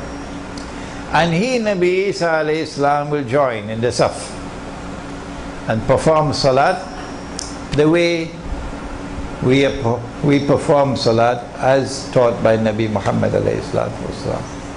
So the Sharia that came with Nabi Muhammad alayhi salatu wasalam will be recognized by Nabi Isa alayhi salam and followed. After the salat is over, then Nabi Isa alayhi salam would order, "Open the gates," because the gates are locked. And as the gates are opened and he comes out, Dajjal sees him. And the Prophet said that when Dajjal sees Nabi Isa alayhi salam, Dajjal is going to melt like salt melts in water, indicating extreme fright. And then Dajjal is going to flee. So today they are stamping their bloody feet on the ground, oppressing us. But tomorrow they're going to be running. You just have to wait. Hold on. Don't give up. Tomorrow they're going to be running. And he's going to flee. And Nabi Isa alayhi salam is going to follow him, pursuing him from Damascus to a place called Lud in the Holy Land. And there Nabi Isa alayhi salam will overtake him and kill him, and then raise his spear to show the blood. This is not symbolic. This is real. This is real. And that's the end of Dajjal. My opinion is that Dajjal now passes into non-existence. Non-existence. That's it. He does not appear again in history, in this world or in the next. He passes into non-existence. He's a special creation of Allah, an evil creation. Can Allah create evil? Qul a'udhu bi rabbil falaq min sharri ma khalaq. Yes, Allah can create evil. This is a creation of evil by Allah. No human being was created evil. وَلَقَدْ كَرَّمْنَا بَنِي آدَمَ. Every human being is honored by Allah by virtue of being a human being. Dajjal is not honored. So Dajjal is not a human being. Dajjal will appear in the form of a human being. But you don't have to accept my view. Remember that. You do not have to accept my view. Can an angel appear as a human being? Of course. Jibreel alayhi salam in the masjid as a human being. Jibreel alayhi salam with Maryam alayhi salam. Can a jinn appear as a human being? I know you're going to tell me lots of them in Washington. Yes, Iblis appeared as a human being when the Quraysh were meeting to decide what to do about Nabi Muhammad alayhi salatu wasalam. Iblis appeared as an old man with a walking stick. So if an angel can appear as a human being and the jinn can appear as a human being, why is it so difficult to accept that Dajjal can also appear as a human being? And so there is no resurrection for Dajjal, and there is no judgment for Dajjal, and Dajjal is going to neither go to heaven nor hell. Rather, he's going to pass into non-existence. But these are my views, and you must not accept my view unless and until you are convinced that it is correct. You must listen to those who are critical of me, and there are lots of them out there who are critical of me. Listen to them. I ask you to listen to them, but they say, don't listen to Imran Hosein. We pray that Allah subhanahu wa ta'ala may bless those whose appetite has now been whet, that you may study the subject of Dajjal. For the Prophet said alayhi salatu wasalam that the greatest tests and trials that mankind will experience from the time of Adam alayhi salam to the last day will be the tests and trials of Dajjal. There is a chapter of this book, Surah Al-Kahf in the modern age, entitled The Qur'an and Time. The chapter itself is long, about 60 something pages. But this chapter of the Qur'an explains to you the link between the samawat and the earth and Dajjal. ربنا تقبل منا إنك أنت السميع العليم وتب علينا يا مولانا إنك أنت التواب الرحيم برحمتك يا أرحم الراحمين آمين. Before we proceed, the subject of riba, the mountain of bread, is of critical importance, and you are lucky here in Kuala Lumpur because we've had 2 international conferences on riba here in Kuala Lumpur in 2010 and again July of last year at PWTC, and there's a 3rd conference which is now planned for late November of this year. I am supposed to speak on Islam, the petrodollar and beyond in that conference.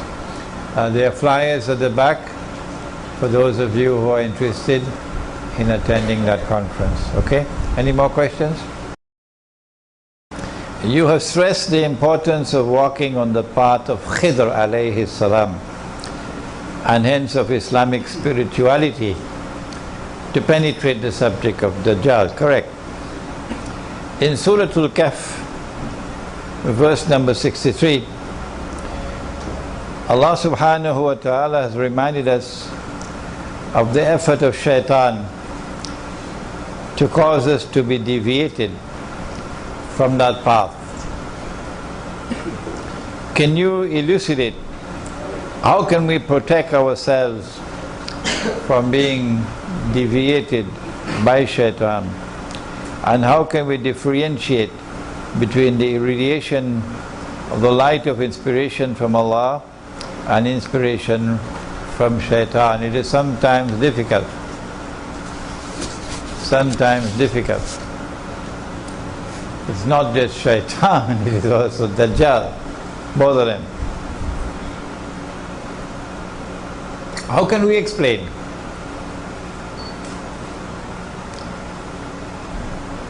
That the entire world of Islamic scholarship today is incapable of recognizing the paper money as bogus and fraudulent and haram. How is it possible? How is it possible that we who have been teaching this subject for the last 15 years have not succeeded? Those who are not ulama have readily understood. And there are legions of people now, particularly young people all around the world, who recognize and accept this monetary system to be bogus and haram. They have no difficulty in understanding. But the scholars of Islam, we have failed, and we have failed miserably, miserably, miserably. How is it possible? What's wrong? The Islamic, so-called Islamic banking system is bogus. It's fraudulent. The Islamic banks will not ever, ever, ever lift a little finger to bring back dinar and dirham as money. No. Ever heard an Islamic bank championing the cause of dinar and dirham? Not at all. Islamic banks are lending money on interest. Islamic banks are lending money on interest and disguising it as a sale.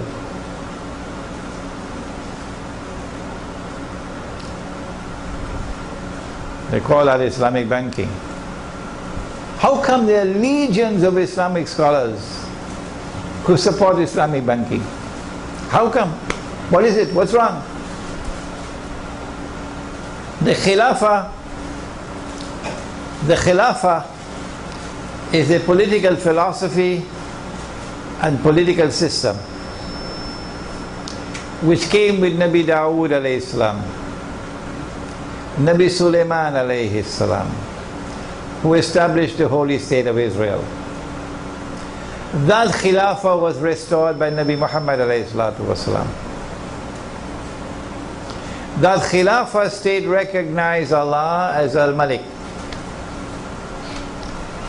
Translation for Al-Malik: sovereign. Allah possessed sovereignty.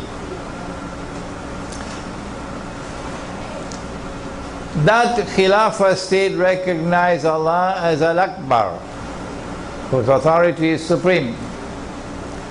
That Khilafah state recognized Allah's law as the supreme law, Al-Hakam. No law is higher than Allah's law. When Allah made something halal, the state enforced it as halal. When Allah made something haram, the state enforced it as haram. That was the Khilafah state. And that territory was called Darul Islam. In Darul Islam, once the territory is Darul Islam, any Muslim has a right to enter. Any Muslim from any part of the world has the right to enter Darul Islam. You don't need a visa. Any Muslim can come and reside in Darul Islam. You have that right. You don't need a PR. Any Muslim can seek employment in Darul Islam. You don't need a work permit. And any Muslim can participate in the political process on the basis of political equality with all other Muslims. You don't need something called citizenship. That is what we had. And that is what is coming back with with Imam al-Mahdi. We just have a little time to wait. It's coming back. Our hearts are there with that. We have not forsaken it. We have never given it up. We have never betrayed it. No. We're longing for it to come back. And we'll struggle for it to come back, even though we know we have to wait for Imam al-Mahdi. But what about the rest? When Dajjal destroyed the Khilafah state, guess what he used to replace it? He used the modern secular state. And the whole world today is embraced by this system, which declares that sovereignty no longer belongs to Allah. This state is sovereign. Why can't they understand that that is shirk? What's wrong? What's wrong with Ikhwan al-Muslimun in Egypt? What's wrong with Parti Islam in Kelantan?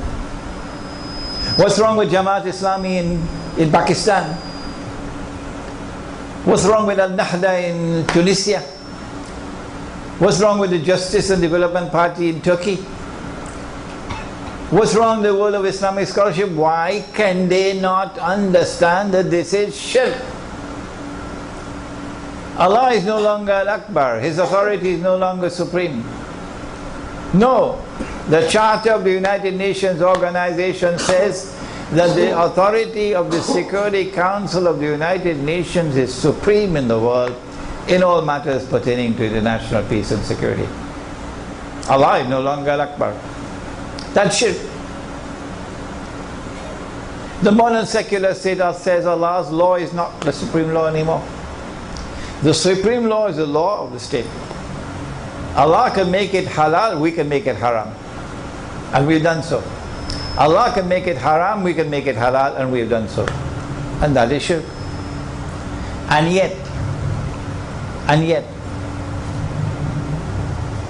the Islamic movements register themselves as political parties under the secular constitution and fight elections man to man with everybody else. Vote for me. Hoping to win the elections. And when you win the elections, by some abracadabra mystical system, you'll be able to transform this into something called an Islamic state. I never heard of an Islamic state in my life, and I'm 70 years of age. I don't know what's an Islamic state, and I don't want to know what's an Islamic state. Take your Islamic state and throw it in the garbage bin, because I know what is Khilafah, and I know what is Darul Islam, and that is what is coming back. So how do we explain? Why is it that they can't see? Egypt just voted. Egypt just voted. Why can they not see what is wrong with the scholars of Islam in this modern age? Their failure has been so colossal. There's only one answer I can offer. Number one, methodology. Methodology for study. Number two, a proper study of Dajjal and therefore of modern Western civilization. And number three, to recognize that spiritual insight is still a medium through which knowledge can come to us.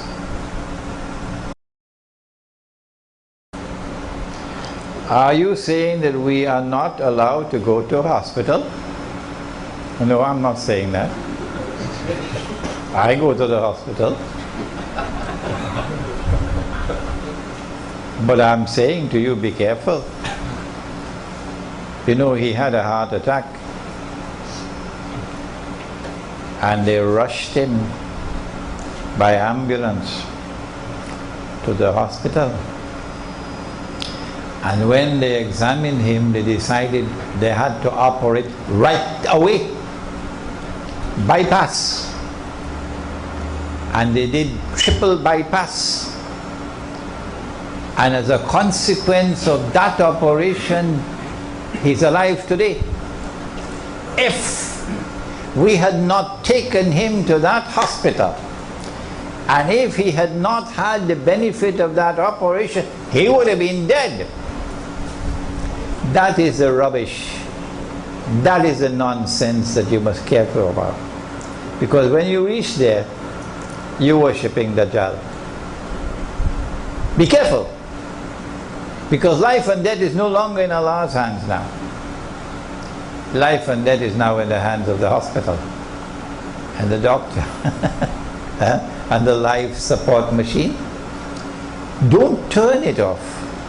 If you turn it off, he's going to die. But so long as it's on, the hospital making more and more money,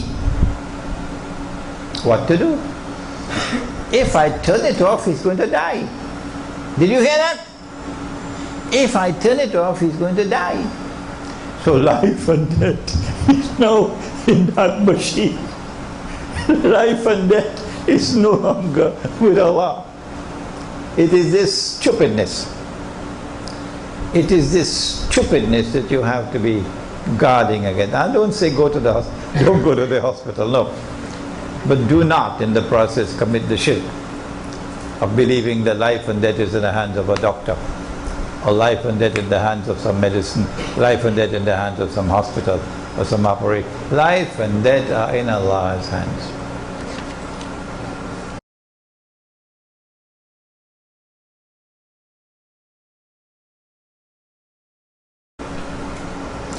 What is your advice to Muslim students from Malaysia who are studying abroad in the United States, Australia, etc.? Make hijrah, come back home before it's too late. Make hijrah, come back home before it's too late. If you cannot read history, I can. Oh yes. And I know what's coming up.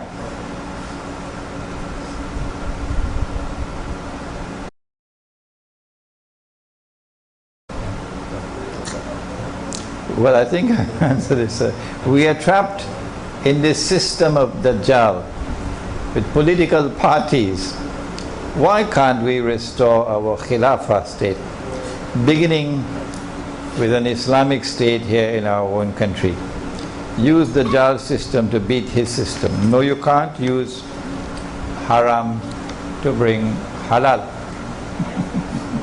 No, this is not the Sunnah. The Prophet ﷺ did not insert himself in the pagan system of Mecca to try to bring Islam. No. He preached Islam in its purity and offered Islam as an alternative to what Mecca had to offer. Mecca tried to bribe him. Mecca offered him wealth. Mecca offered to make him king. Mecca offered him the most beautiful girl in the whole land. If only you would compromise with our system. Live and let live. Use the system, and within this system pursue what you have to pursue. But his reply was no. Not even if you give me the sun in my right hand and the moon in my left. I'm not going to give up this struggle. I'm not going to compromise and join yours. No, mine is the alternative to yours. So our Khilafah state is the alternative to what now obtains. We are not going to join this system and vote in this system to bring back the Khilafah state. That's Disneyland thinking. That's Disneyland thinking. No. We're going to wait until inshallah we can restore the Khilafah state, and your modern secular state goes back in the garbage bin from where it came out in the first place. Is that all now?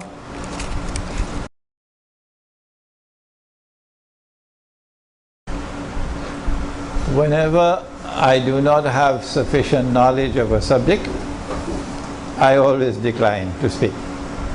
And I send you to someone who has more knowledge of the subject than I have. I do not have enough knowledge of insurance to be able to give a scholarly response.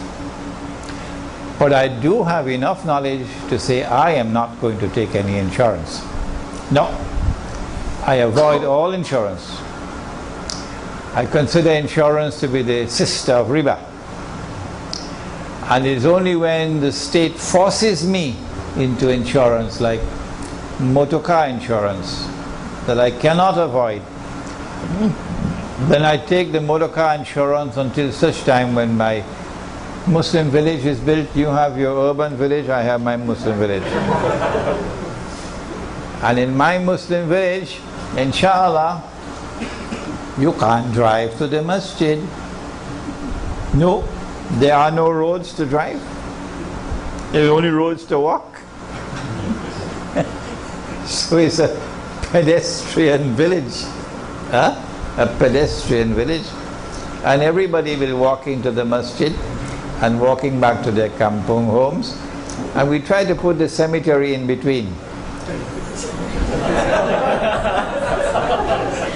So as you're walking to go and walking to come back, you remember, one day you're going there, inshallah. Yes. So I try to avoid all insurance, personally. But that's my personal choice. The other question? What's wrong with studying there and actually seek knowledge in whatever field that she's studying? Oh, she doesn't have to leave. No Muslim has to leave. They can remain there. Okay?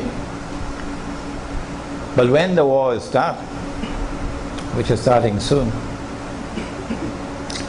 the Muslim is going to be targeted.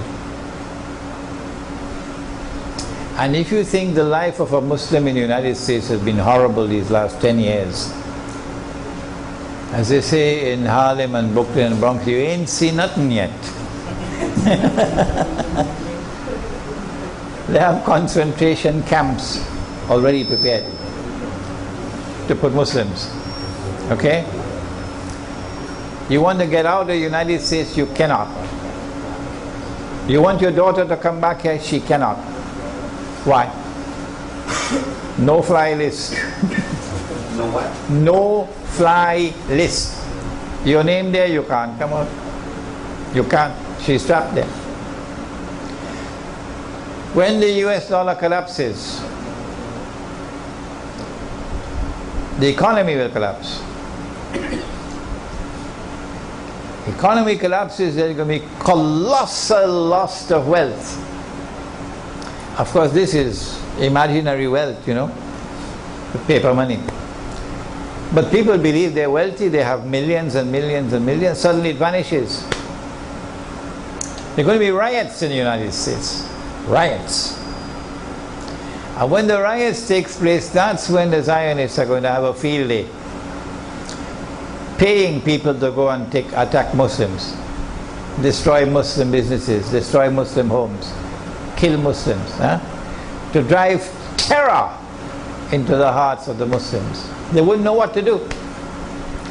When anarchy spreads, where are you going to get food? When there's anarchy and there's no electricity, no water, where are you going to get water from? Okay? This is tomorrow. If you cannot see it, I can see it. So I have been advising Muslims to get out, make hijrah. It matters not to me whether you're there for studies or whether you're there to make what they call to make another buck under the American dollar. It matters not what be the reason while you are there. My advice is to make hijrah before it is too late. But you don't have to accept my advice. No. Okay, sorry, man. Assalamualaikum, sir. Okay, my question is regarding the fall of Greece, the economical collapse, which you hear a lot of people are saying that it's the first step towards the global economic crisis. So if you don't mind sharing your views about that and how that might affect, or later on, you know, how it will that affect lead towards the coming of Dajjal and everything. Thank you. What we need is an honest banker. If we can get an honest banker, a man of integrity and knowledge, who knows what the banks have done to put Greece in the condition in which Greece is today. Okay? Then he will be able to spill the beans. In the last RIBA conference that we had at PWTC, a former banker, senior banker, came and spoke to us. And that banker spilled the beans and explained to us all the fraudulent transactions which are taking place in Islamic banking today, that we did not know about, and we would not be able to understand ourselves unless he explained, and this is what he did, okay, in that conference. So I am not a professional economist. I have done studies in international monetary economics at 2 universities, but I am not focusing my attention on the subject of how the banking system is operating to trap and to destroy a country. The reason why Greece is at the front row is because the banking system is under the control of Ad-Dajjal, the Zionists. And the Zionists have their control in Western Europe. The Judeo-Christian alliance is in Western Europe. Western Europe has Roman Catholic religion and Protestant religion. But Eastern Europe is different from Western Europe. Eastern Europe had its capital in Constantinople, and it was Eastern Orthodox Christianity and the Byzantine Empire. And the Byzantine Empire and Eastern Christianity never joined the Zionists. Yeah? They never joined the Zionists. Russia, for a time, was controlled when the Soviet Union was constructed by the Jews. But then Allah's kindness, and the Soviet Union collapsed. And in the wake of its collapse, Russia is returning back to Christianity. So this Eastern Europe, from Christianity, from Russia come all the way down to Greece. This is considered to be alien territory for the Zionists. And if they could destroy you and damage you and choke you, they'll do it. That's why Greece has been targeted. But to understand the predicament of Greece, we have to go into the banking system and understand the tricks which were used by the banking system to put Greece where Greece is today. I think we can finish now.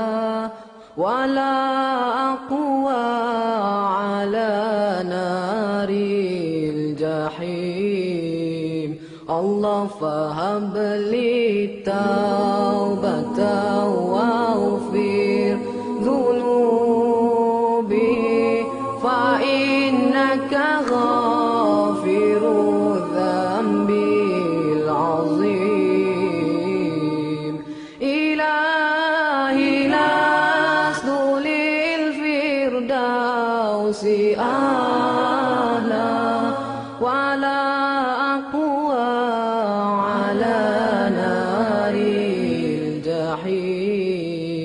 Allah fahab li taubata waghfir dhunubi fa innaka ghafiru dhanbil azim. Tuhanku, aku tidak layak untuk syurgamu, tetapi aku tidak pula sanggup menanggung siksa nerakamu.